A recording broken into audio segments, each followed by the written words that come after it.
Pintemos el siguiente escenario. 5:45 de la mañana, llegamos a una operación de almacenamiento en Ciudad de México. El turno llega alrededor de 40 personas a operar.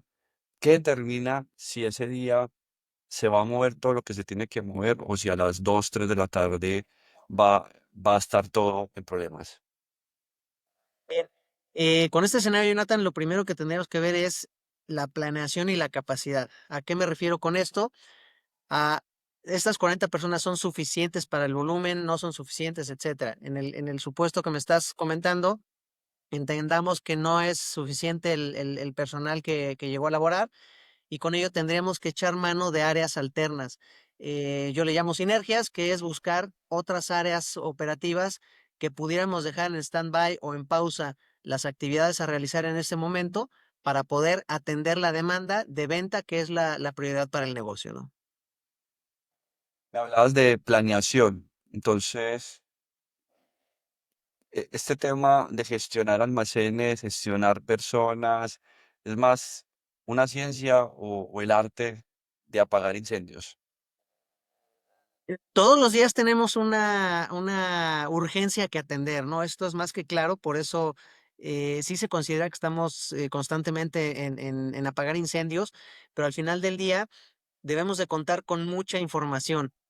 Esta información lo que nos va a dar es la oportunidad justamente de planear, de atender, de anticiparnos un poco a los posibles problemas, aunque no todas las variables están en nuestro control. Entonces, yo más que un arte, una ciencia o estar apagando incendios, lo considero como una maquinaria en la cual, supongamos que es un auto. Una pieza que falla del auto empieza a forzar otra y el forzar la maquinaria va a acabar por descomponerla y por hacer un desastre con la operación, ¿no? Yo pregunté quién era la persona más, aquí en Colombia decimos más tesa, en México se dirá la más, ¿cómo se dirá? La más chingona en productividad de almacén, gestión y productividad de almacén, eso pregunté y me dijeron que Eduardo Moreno era la persona indicada. Te quiero preguntar, ¿qué porcentaje del tiempo en un almacén promedio en México se gasta en cosas que no agregan valor? Caminando, buscando, esperando, qué sé yo. Mira, yo considero que todas las operaciones tienen un grado de perfección. eh, Particularmente, sí considero que un 15-20% de las actividades realizadas no agregan valor. Suman en algo, pero no tienen un valor agregado per se. Es decir, puedo contar 5 veces una estantería, puedo hacer recorridos de inspección, etcétera, pero si estos recorridos, inspecciones o actividades no tienen un fin real y no son revisadas constantemente, simplemente se convierten en una rutina.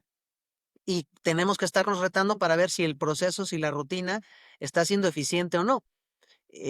Podemos caminar el almacén todos los días, pero si no detecto una condición insegura, un acto inseguro, gente haciendo actividades de poner de un lugar a otro y luego regresarlo al mismo lugar, todo eso me está mermando la capacidad y está haciendo ineficiente la operación. Tú has estado en operaciones de diferentes productos, de electrónicos y de productos de belleza. ¿Qué cambia y qué es exactamente igual en cualquier almacén del mundo?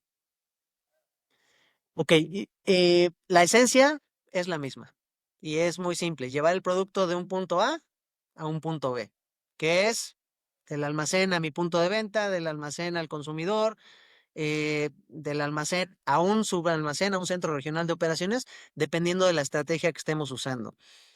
Lo que cambia en este concepto es el proceso, la esencia y particularmente la gente. La gente es la que hace la diferencia con esto, Jonathan. Al final del día, todo el producto se encuentra dentro de una bodega, de un centro de distribución, de un almacén, encerrado en cuatro paredes. Y esto lo único que nos dice es, la gente es la que hace la magia. Debemos de tener un equipo motivado, dirigido, constante para poder hacer una operación realmente fuerte, controlada y triunfadora. Ahora más adelante tocamos el tema de las personas porque me parece súper importante. Quisiera hablar sobre KPIs. ¿Cuáles son los dos o tres números que tú miras todos los días para saber si un almacén está bien o está enfermo? Bien, principalmente estos tres indicadores son los que te pueden hacer éxito o fracaso en una operación. Y algunos de ellos los he tenido que aprender con un fracaso, ¿no? Hay operaciones en las que he tenido algunas complicaciones para poder salir adelante. Entonces, de esto lo único que tenemos que salir es con un aprendizaje. El primer KPI que nos puede generar muchos problemas es la ocupación del almacén. Debemos de tener un almacén, un inventario sano que nos permita seguir generando movimientos, seguir generando flujo de producto, porque si estamos en un 100% de capacidad, no hay forma de que nos movamos. Ya sea entrada o salida, puede llegar un producto urgente para un pedido que no vamos a tener un espacio para poderlo atender, ¿no? Entonces, principalmente es la ocupación del almacén. Por otro lado, la capacidad operativa que tenemos, es decir, los recursos con los que contamos, materiales y humanos. Puedo necesitar más montacargas, carretillas eléctricas, más personal, pero puedo meter más personal y si no tengo montacargas de nada me va a servir. Entonces los recursos materiales y humanos son un indicador que sumado nos da la capacidad operativa del almacén para poder definir qué es lo que podemos atender. Y por otro lado, la demanda que es el volumen que nos está requiriendo el negocio en este momento. Creo que para mí son los tres principales KPIs. De ahí se ligan algunos otros, como es asertividad del inventario, la productividad, el on-time delivery o el OTIF, como se conoce en algunas empresas, pero bueno, todos van ligados a la eficiencia operativa. Y ahí mides entonces qué tan saludable y qué tan poco productivo pueda estar siendo un almacén, ¿correcto? Correcto. ¿Qué es lo primero que observas cuando entras a un almacén que no es, que no es tuyo, que no es de tu gestión y que en 5 minutos sabes si está funcionando bien o no? Esto ya es un poco personal, pero bueno, tengo una fijación con el orden y la limpieza, ¿no? Creo que tengo ahí un poco de TOC. Entonces, si un almacén está organizado, si un almacén está limpio, es una operación que va a fluir. Pero si entras a un almacén y ves pues producto fuera de un anaquel, tarimas olvidadas, desacomodadas incluso, ¿no? Pueden estar en una zona, pero si tienen que estar de frente y las tienes tú un poco ladeadas, ya te empieza a dar una tendencia y un sentimiento que no es una operación controlada, con orden, con limpieza, que al final del día te vas a tropezar en el proceso porque no vas a encontrar el producto donde lo necesitas. Entonces, esto para mí es fundamental. A los equipos les comento, esta es nuestra casa. ¿Cómo nos gusta ver nuestra casa? Con ropa por todos lados, trastes en el lavaplatos, etcétera. No, si tenemos todo ordenado, sabemos que cualquier proceso que tengamos y cualquier cosa que busquemos, la vamos a encontrar. Parece básico, pero fundamental. Así es algo que también lo he aprendido sobre la marcha, ¿no? Dicen, es sentido común, pero el sentido común es el menos común de los sentidos. Entonces, nosotros mismos nos vamos generando problemas gratis. En ese orden de ideas y entendiendo que el orden es prioridad para tener un almacén productivo, ¿cuál es el error más caro que se comete en un almacén y que la gente repite sin darse cuenta? Puede ser la indiferencia, es decir, cuando la gente solo va, no está comprometida, llegan a cumplir una jornada, no tienen ese compromiso, esa entrega con el trabajo, se puede volver una pesadilla, ¿no? Porque entonces pues yo solo voy, asisto, estoy 8 o 10 horas, me pagan y medio hago las cosas para que no me regañen, ¿no? Pero si yo pongo pasión, pongo ese compromiso, ese empeño, entonces, bueno, voy a hacer mi trabajo con calidad. y adicional a esto puedo servir de referencia para otras personas, ¿no? Se empieza a generar una competencia sana en decir, es el cuadro de honor, ¿no? En la escuela, él siempre sale, yo quiero llegar, quiero estar ahí, y empiezas a elevar los estándares de calidad, de compromiso y de trabajo en el equipo. Lo has dicho de una forma muy clara. Un almacén depende de las personas, pero que muchas veces ganan un salario mínimo, que hacen un trabajo físico pesado y tienen una alta rotación por lo mismo. ¿Cómo haces que esas personas quieran dar más que el mínimo? Es interesante, así es la situación. Yo como me dirijo con los equipos es, todos somos iguales, estamos aquí para un mismo fin y tenemos responsabilidades diferentes. ¿A qué voy con esto? A alguien le toca descargar una unidad, a otra persona le toca llevarlo a la estantería, a otra persona le toca hacer el piqueo para un pedido y otro más entregarlo. Esto resumido de manera muy simple.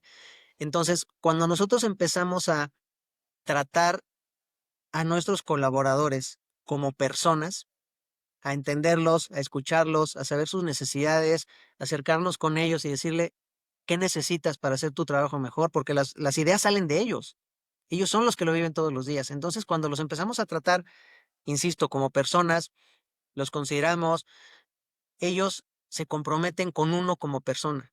Entonces, se hace un trabajo robusto de equipo y esto es lo que hace realmente un equipo exitoso, ¿no?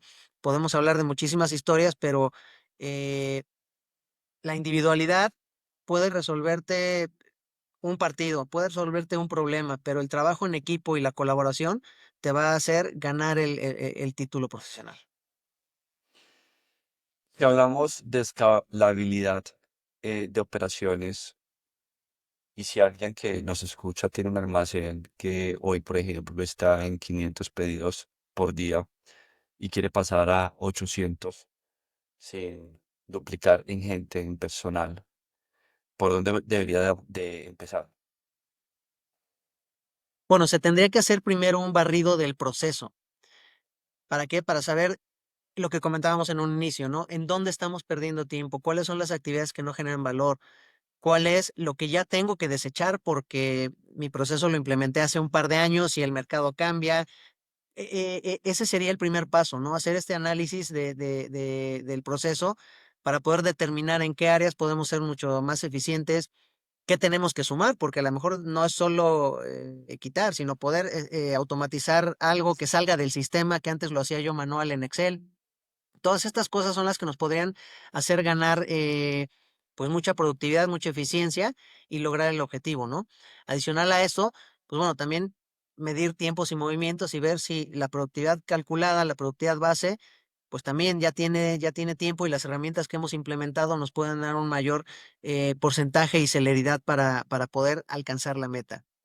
Eso da inicio y voy a retomar el otro punto, que es hacer sinergias, ¿no? Tenemos que buscar de dónde podemos echar mano, ampliar un turno, extender ciertas jornadas para poder atender los volúmenes necesarios, ¿no? ¿Los indicadores de desempeño ayudan o asustan a la gente, Eduardo? ¿Qué opinas? Asustan, pero tenemos que verlos como un amigo al final del día, ¿no? ¿Por qué? Porque el KPI nos va a decir qué tan lejos o cerca estamos de nuestro objetivo. Muchas veces las personas piensan que el KPI es el objetivo a lograr. Y no es así, depende de qué estemos hablando, pero podemos considerar el market share. Entonces, alguien quiere tener el 50% de market share. ¿Para qué? Para vender más, para tener una mayor presencia en los consumidores, etcétera, ¿no? Regresando a un indicador más operativo. ¿Qué es nuestra asertividad de inventario? Puede ser el 98%, ¿para qué? Para no perder dinero, para poder atender los pedidos de los clientes, para poder evitar mermas. Entonces, el KPI asusta porque nos dice en dónde estamos, cuál es la realidad, qué es lo que estamos viviendo, pero al final del día es nuestro amigo porque nos dice en dónde tenemos que apretar, ¿no? A dónde tenemos que buscar para llegar a ese objetivo. ¿Has tenido que despedir a alguien que era buena onda, buena persona, pero definitivamente un desastre en la operación? O al revés, alguien que era súper productivo, pero digamos que era un poco tóxico y afectaba al resto.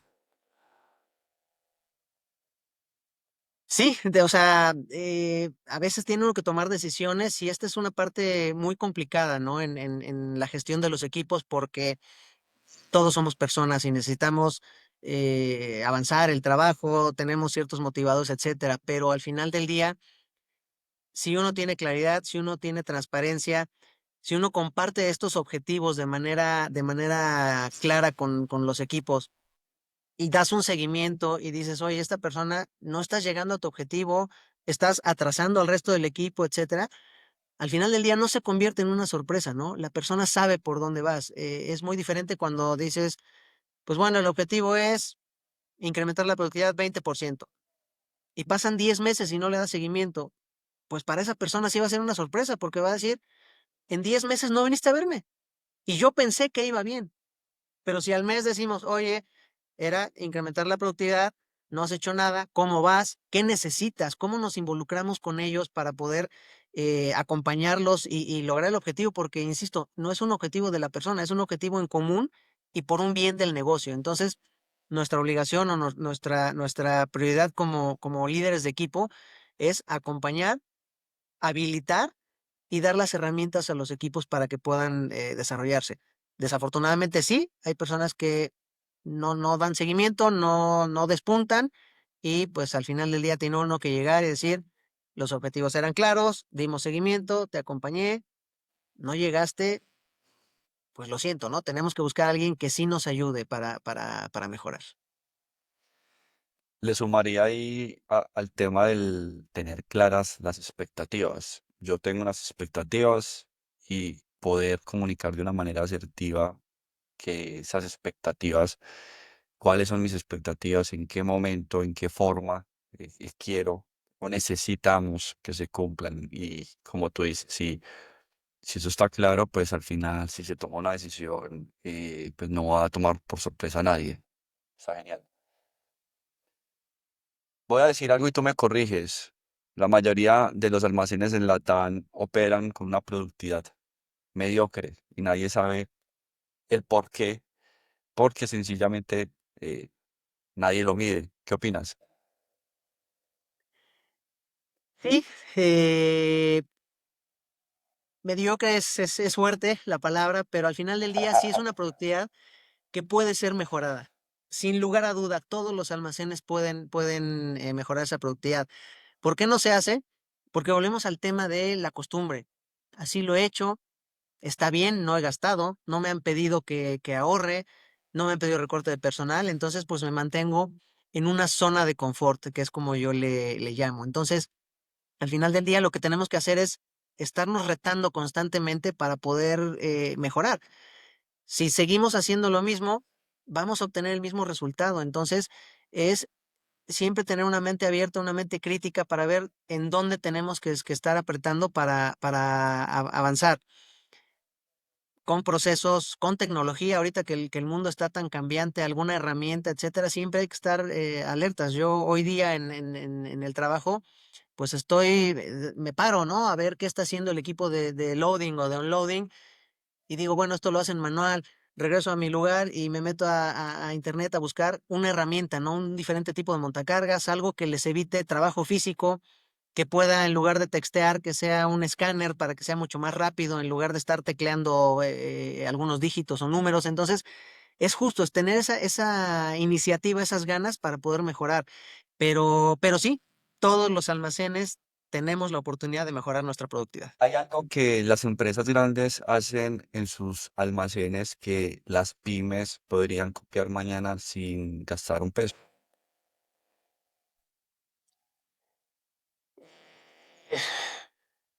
Siento que sí. Eh, Invertir en gente. La mayoría de las empresas grandes invierten y afortunadamente yo he tenido la oportunidad de formar parte de estos procesos, pero invierten mucho people management, en training, en herramientas, en investigación. Entonces, las empresas pequeñas y medianas lo ven como un gasto. Pero al final del día, si tienes una persona capacitada, una persona habilitada, con herramientas, con ciertos skills a desarrollar, esto va a ayudar muchísimo a que se eviten problemas, ¿no? Desafortunadamente, para las empresas pequeñas y medianas, esto al final del día se ve como un gasto adicional, pero cuando lo llevas a lo largo del tiempo, esto se convierte en eso que menciono, ¿no? En una inversión, porque esta persona te va a evitar costos adicionales, te va a evitar errores, hablando de gente nuevamente, va a evitar que haya rotación, ¿no? ¿Por qué? Porque va a tener un equipo engachado, sólido, motivado. Algo principal que en nuestras posiciones pues ya debemos de considerar es cómo motivamos a los equipos, ¿no? Cómo los mantenemos activos e interesados para continuar con nosotros en esta, pues en esta batalla, ¿no?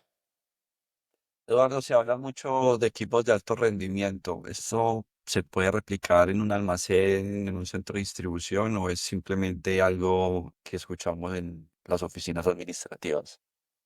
No, indiscutiblemente es replicable. Afortunadamente yo he tenido la oportunidad y el orgullo de pertenecer a equipos de alto desempeño y digo pertenecer porque, repito, somos parte del mismo equipo, no es mi equipo, es pertenecemos al mismo equipo y nuestra función es identificar para qué es bueno, saber cuál es el skill de la persona y ponerlos en ese lugar.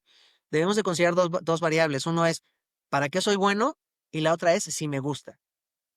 Si juntamos las dos, tenemos el éxito asegurado. Si yo soy bueno para el análisis, pero no me gusta estar atrás de los números, no va a funcionar.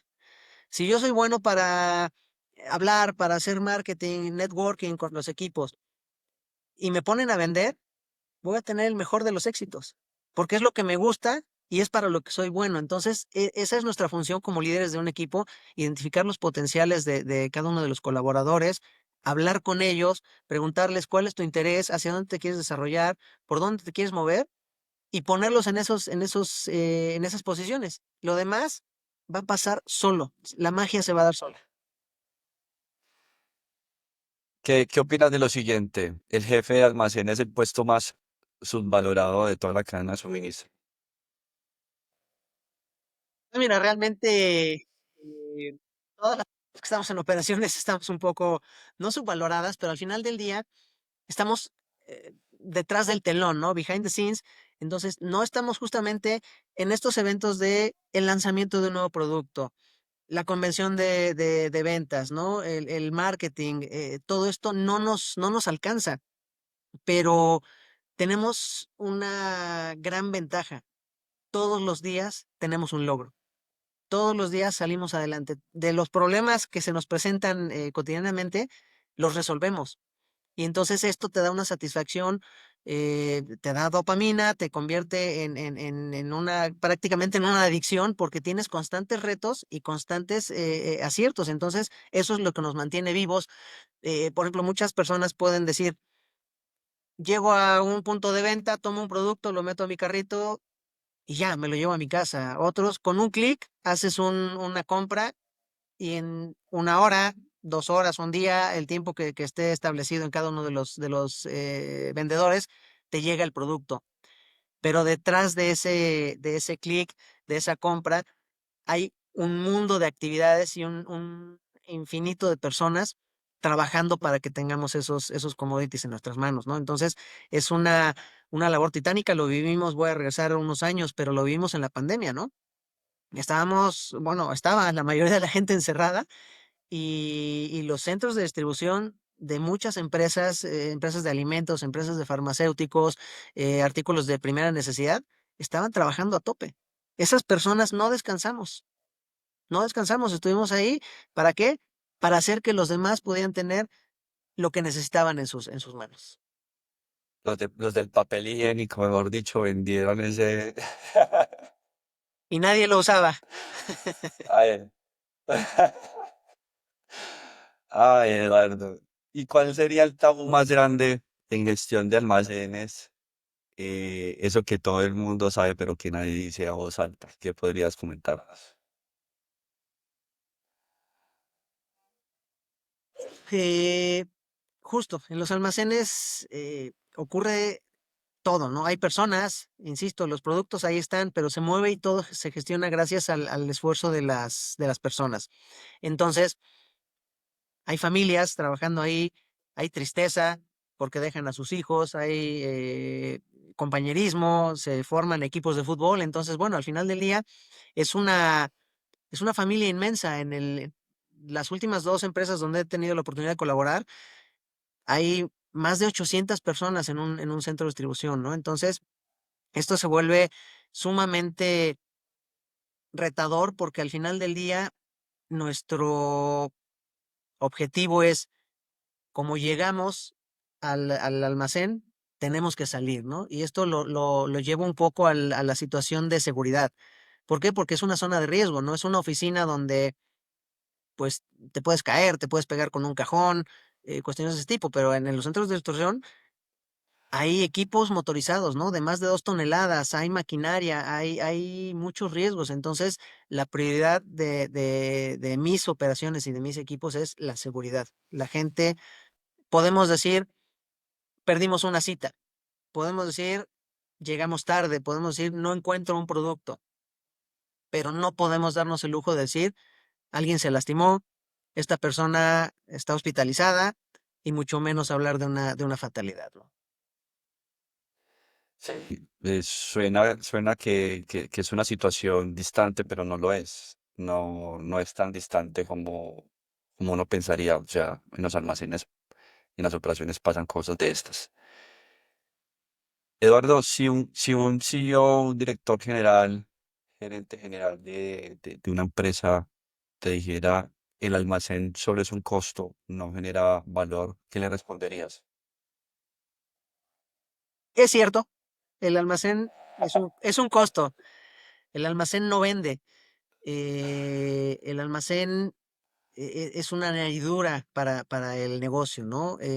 Sin embargo, le daría la razón, pero diría, sin el almacén no hay magia. Sin el almacén el producto no estaría en los consumidores. Sin el almacén no tendríamos nosotros todo lo que tenemos en nuestras casas, en la oficina, en donde sea, ¿no? Porque todo se mueve de un lugar a otro, se produce en la planta y no aparece por arte de magia en otro lugar. Tiene que pasar por muchas manos, por muchos procesos, por muchos controles para poder disfrutar de estos artículos. Entonces, sí es un costo, pero es una necesidad al final del día y es nuestra responsabilidad que este costo sea el menor y que la operación sea lo más eficiente que podamos tenerla. Yo pensé que me ibas a decir, ¿cómo que no es? No, Eduardo, al final del día hay que estar conscientes, ¿no? No generamos un valor monetario, pero tenemos un valor agregado para para la compañía. si alguien que en este momento está recién nombrado y promovido como un jefe de almacén por primera vez y llega el lunes, hay 30 personas que lo están mirando para esperar instrucciones. ¿Cuál es lo primero, o sea, qué es lo primero que tiene que hacer y cuál es lo primero que no debería de hacer? Lo primero que no debe hacer en esta situación es juzgar y criticar. Lo que tiene uno que hacer es conocer, es preguntar, es tener esa inquietud, esa chispa con la gente de decir, ¿esto por qué? En algunas ocasiones yo lo comento con mis equipos, ¿no? Tenemos que ser como niños. ¿Cómo aprendemos? ¿Por qué? ¿Por qué? ¿Por qué? ¿Por qué? ¿Por qué? Y los niños acaban desesperándonos y decimos, pues porque lo digo yo, o porque así es, ¿no? Pero hay metodologías incluso que a eso se dedican, los 5 porqués, y llegamos a una causa, ¿no? Entonces, esta persona, mi recomendación tendría que ser, pregunta, conoce y después opinas, ¿no? Entonces, con eso podríamos nosotros llegar a tener una operación controlada. Otro de mis recomendaciones sería, acércate a la gente. La gente nos va a decir todo lo que necesitamos saber, siempre y cuando los tomemos en consideración, siempre y cuando tengamos un acercamiento con ellos. Eduardo, ¿cuántos años tienes de experiencia gestionando, liderando operaciones de almacén? Poco más de 25 años en gestión de almacenes y ahorita que me hiciste la pregunta anterior, recordé mi primer día de trabajo donde me dijeron, en ese entonces era el Nextel, me dijeron, aquí está tu Nextel, ves allá a lo lejos ese grupo de personas, es tu equipo, ve con ellos. No me llevaron a presentarme, no me dijeron cuáles eran mis funciones, no me dijeron cuáles eran mis objetivos, nada. Entonces, eso me llevó al pasado, ¿no? Al final del día, donde dices, tengo que salir adelante, tengo que avanzar, tengo que ir por más. Entonces, pues bueno, este sería el esquema, Jonathan. Estás por cumplir 50 años el próximo año, entonces tendrías unos 25 años cuando asumiste esta responsabilidad. ¿Qué le dirías a ese Eduardo de hace 25 años para que cometa los menos, la menor cantidad posible de errores en lo que se viene? ¿Cuál sería ese consejo?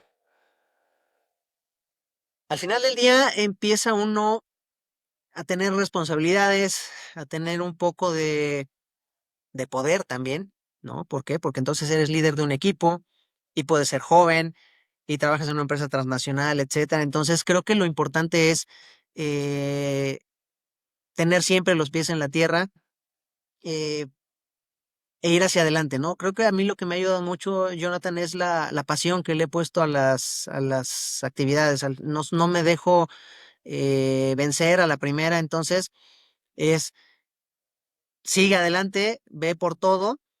Y algo que sí me hicieron en su momento la recomendación es anticipa, planea. A veces cometí el error en ocasiones de decir, sí vamos a poder, sí vamos a poder, sí vamos a poder. Y ya cuando ves que no puedes es porque tienes el agua no al cuello, ¿no? Ya no respiras. Entonces, eso generó algunos problemas. Entonces y lo recuerdo muy bien de mi jefa que me lo recomendó, me dijo, anticipa. Su frase fue, más vale una mala noticia que una mala sorpresa. Si yo desde ahorita digo no voy a poder, es no voy a poder. Y no me espero a las 11:59 del último día del mes para decir, oigan, ¿qué creen? No pude. Eso es lo que me recomendaría para poder gestionar de una mejor forma. Gran consejo, no creas que estoy aprendiendo mucho de eso, Eduardo. Yo soy un fanático de la tecnología. Te cuento que me encanta, por ejemplo, ver camiones con sistemas de conducción autónoma. Los he visto en Estados Unidos y, bueno, allá tienen unas carreteras increíbles y digamos que son más fáciles de operar allá, sobre todo. Pero te quisiera preguntar, en gestión de almacén, ¿qué tecnología tú has visto que te digas, wow, quedas impresionando viviendo esa tecnología? He tenido oportunidad de implementar un inventario con drones. Entonces esto es sumamente satisfactorio porque al final evita dos cosas, ¿no? Riesgos, porque antes pues en el inventario tienes que subir en la canastilla, hacer un conteo, entonces bueno, la gente puede sufrir un mareo, etcétera, y tener un riesgo de seguridad. Por otro lado, pues bueno, los conteos son a papel, ¿no? O con una calculadora tecleas un número equivocadamente, etcétera, y ya te genera un error. Entonces, realmente el haber implementado un inventario con drones genera una asertividad, una precisión brutal, ¿no? Nosotros logramos reducir personal para los conteos, tiempos y costos, lo cual pues fue un beneficio muy importante para la empresa, ¿no? Pero hay diversas tecnologías, no me ha tocado vivirla o participar en una operación automatizada con robots, ¿no? Salvo plantas de producción, pero bueno, un centro de distribución con robots, como lo tienen en Asia o algunos centros de distribución en Europa, no me ha tocado verlo, pero espero pronto tener algo similar. Algo que te faltará expresar en esta conversación, Eduardo. No del todo, realmente es agradecer el espacio, Jonathan. Estoy encantado de poder compartir un poco de lo que sé. Espero que esto pueda sumar a otras personas. Dejo abierto ahí el canal de comunicación para que, pues, quien tenga alguna duda, comentarios e incluso aportaciones hacia mí, porque no lo sabe uno todo, pues bueno, se pueda dar y con esto enriquecer, ¿no? A la comunidad. En algún momento tuve la oportunidad y la bendición de tener participación en clases para personas que están en los últimos semestres de la licenciatura o la ingeniería y me dejó sumamente reconfortado el saber que estoy aportando, el saber que estoy compartiendo de mis errores incluso para que ellos no los cometan, ¿no? Entonces es ayudar a la comunidad, al prójimo y insisto, cualquier recomendación estoy abierto para escucharla. Bueno, en la caja de descripción al final va a aparecer el link de lo que es el perfil de LinkedIn de Eduardo Moreno por si quieren conectar con él. Y voy a cerrar con lo siguiente. El almacén es donde la promesa se vuelve realidad o se vuelve problema. Y hoy nos queda claro que lo que pasa adentro empieza por la gente que está ahí. Gracias, Eduardo. Sí, Jonathan, un gusto haber colaborado.